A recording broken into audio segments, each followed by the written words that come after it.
حضرت عمر दिन को तख्त हुकूमत पे बैठते थे और उनका तख्त को सोने जबरजद का नहीं था, मस्जिद नबवी की चटाई थी और सारा दिन वहां बैठ के लोगों की बातें सुनते। और जब रात के अंधेरे गहरे होते उमर भेष बदल के मदीने की गलियों का गश्त करते। कहा तुम्हारे घर से धुआं निकल रहा है और बच्चे रो रहे हैं, उनको खाना क्यों नहीं देती? कहने लगी उमर की जान को रो रही। उमर के पांव तले से जमीन निकल गई। कहा क्या हुआ? कहा 3 दिन से हमारे यहाँ खाने के लिए कुछ नहीं है, रोजाना बच्चे रोते हैं और मैं हंडिया के अंदर पत्थर डाल करके नीचे से आग डालती रहती हूँ कि बच्चे इंतजार कर करके सो जाएंगे, कम वक्त सो भी नहीं रहे और वो पत्थर पकेंगे भी क्या, और मैं उमर की जान को रो रही हूँ। हजरत उमर का कलेजा दहलने लगा। फौरन पलटे वापस बैतुल माल में आए, घी का एक कनस्तर लिया, आटे की बोरी ली, मिर्च मसाला जात बहुत कुछ उठाया, अपने कंधे पे रखा, बोरी अपनी कमर पे लादी। उमर बैतुल माल से निकले तो आपके खादम असलम ने देख लिया, आगे बढ़ा, कहा मेरे आका मैं उठाता हूं। उमर की आंखों में आंसू है। कहा असलम कयामत के दिन मेरा बोझ उठा लोगे? कहा कयामत के दिन तो अपना अपना बोझ उठाना पड़ेगा। कहा उमर को आज अपना ही उठाने दो। हजरत उमर वो घी का कनस्तर और वो आटे की बोरी सर पे उठाए हैं और उस खातून के घर जाते हैं और दस्तक देते हैं। वो जब देखती है उसकी जान में जान आ जाती है। कहा जल्दी जल्दी आटा गूंदो, और उमर सब्जी काटने लग जाते हैं। हजरत उमर रज़ी अल्लाह ताला अन्हो सब्जी तैयार कर देते, उधर आटा गूंद जाता है और फिर ऊपर चूल्हा रखा जाता है, चूल्हे के अंदर आग रखी जाती है, वो खाना पकाने लगती है, आग बुझती है। तारीख ने लिखा है आग बुझने लगती है, उमर झुक करके फूंके मारता है। उमर झुक झुक के फूंके मारता है। खाना पक गया और बच्चों के सामने खाना रख दिया, बच्चे खा रहे हैं। अब बच्चे रो रो के निढाल हो चुके थे। हजरत उमर अपने हाथों को और अपने घुटनों को और अपने पांव को जमीन पे लगा के, जिस तरह बकरी का बच्चा चलता है वेड़े के अंदर, कभी इधर चलते हैं कभी इधर चलते हैं, ताकि बच्चे मुझे देख के खुश हों और दिल में कहते उमर जितना रुलाया है अब इतना हंसाना भी पड़ेगा।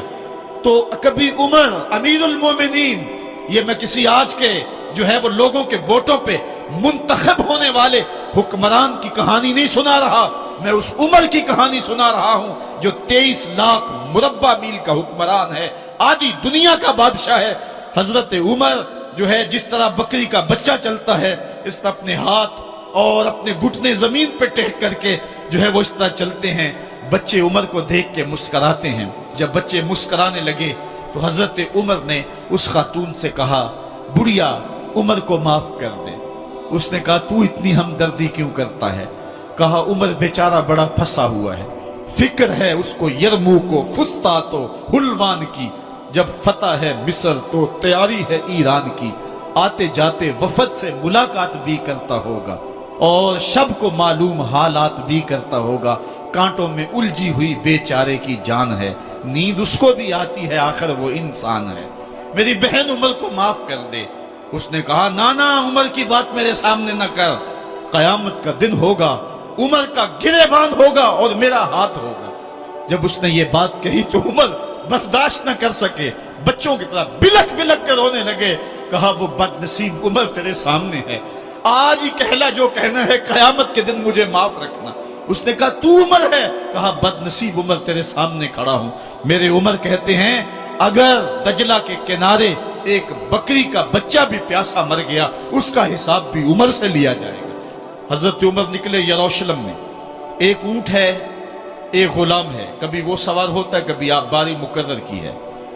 जब करीब पहुंचे यरूशलेम के तो उमर की बारी नकेल पकड़ने की और गुलाम की बारी ऊपर सवार होने की आ गई। गुलाम ने कहा आका मैं मर्जी से अपनी बारी छोड़ता हूं, आप आ जाएं, दुश्मनों के मफतूहा इलाके में आ रहे हैं, ताजा ताजा इलाका फतह हुआ है, इस्लाम की शान व शौकत जाहिर हो। उमर ने कहा इस्लाम की शान व शौकत ऐसे जाहिर नहीं होती है, अपनी बारी पे तुम बैठोगे, अपनी बारी पे मैं बैठूंगा। लोग मुंतजर खड़े हैं, दूर से जब देखा कहा इसकी हैबत से कांपते थे हम, ये तो कोई हबशी लगता है, रंग काला है, होंठ मोटे हैं, इससे तो ज्यादा हसीन इसका गुलाम है जो आगे आगे चल रहा है। حضرت ابو عبیدہ نے کہا دھوکہ کھا رہے ہو، ہمارا آقا وہ نہیں ہے جو اونٹنی کے اوپر سوار ہے، ہمارا آقا وہ ہے جو لگام تھامے آگے آگے چل رہا ہے۔ حضرت عمر رضی اللہ تعالیٰ عنہ کو آگے بڑھ کے جابیہ کے مقام پہ حضرت ابو عبیدہ بن جراح نے استقبال کیا، تو حضرت عمر آگے بڑھے اور انہوں نے آگے بڑھ کر کے حضرت ابو عبیدہ کے دونوں کندھوں پہ ہاتھ رکھا، اور سنو حضرت عمر نے کیا کہا، کہا لا الہ الا اللہ انا کنا اذل قوم فاعزنا اللہ بالاسلام۔ کہا کہ لا الہ الا اللہ، اے ابو عبیدہ بن جراح، ہم ایک ذلیل قوم تھے اور اللہ نے ہمیں اسلام کی وجہ سے عزت عطا کی ہے۔ اور میں تمہیں ایک تاریخ ساز بات کہنے لگا ہوں، اور وہ یہ ہے کہ جب تک ہم اس عزت والے اسلام کے دامن کو تھامے رہیں گے ہماری عزت قائم رہے گی، اور جب اسلام کے علاوہ کسی اور جگہ سے عزت ڈھونڈیں گے تو رسوا کر کے رکھ دیے جائیں گے۔ یہ ہے وہ خلاصہ جو حضرت عمر نے امتوں کے عروج و زوال کا بیان کیا ہے۔ اس امت کو جو خیرات ملی ہے تخت و تاج کی، وہ پینٹاگون سے نہیں ملی، وہ واشنگٹن سے نہیں ملی، وہ وائٹ ہاؤس سے نہیں ملی، وہ محمد عربی کے جوڑوں کا صدقہ ملی ہے۔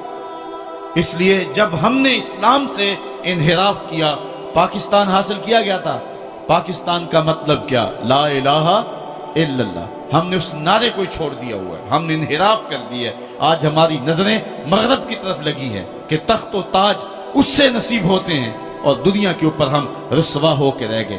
ہماری پستی، ہماری زبوحالی، ہماری ذلت کا سبب یہ ہے کہ جس جگہ سے ہمیں عزت ملی تھی ہم نے وہ مرکز ہی چھوڑ دیا ہے۔ اس مرکز حیات کو، اس مرکز زندگی کو، اس مرکز عزت کو ہم نے چھوڑ دیا ہے، اور دنیا کے اوپر ہم رسوا ہو رہے ہیں۔ انہی حضرت عمر کی کہانی ہے۔ وادی تہامہ سے گزر رہے تھے کہ بچوں کی طرح بلک بلک کے رونے لگے۔ کہا عمر جوان آدمی ہو اور بچوں کی طرح بلک کے رو رہے ہو؟ کہا تم نہیں جانتے، مجھے بچپن کی کہانی یاد آ گئی۔ کہا کیا کہانی ہے؟ کہا یہی عرض تہامہ تھی، میرے باپ خطاب نے مجھے 5 اونٹ دیے تھے، کہا انہیں لائن میں کھڑا کرو سیدھا۔ میں آگے والا سیدھا کرتا تھا، پیچھے والا ٹیڑھا ہو جاتا، پیچھے والا سیدھا کرتا، آگے والا ٹیڑھا ہو جاتا۔ میرے باپ خطاب نے مجھے بڑا مارا۔ کہا ایک عرب کے بیٹے ہو کہ تم سے 5 اونٹ لائن میں کھڑے نہیں ہوتے؟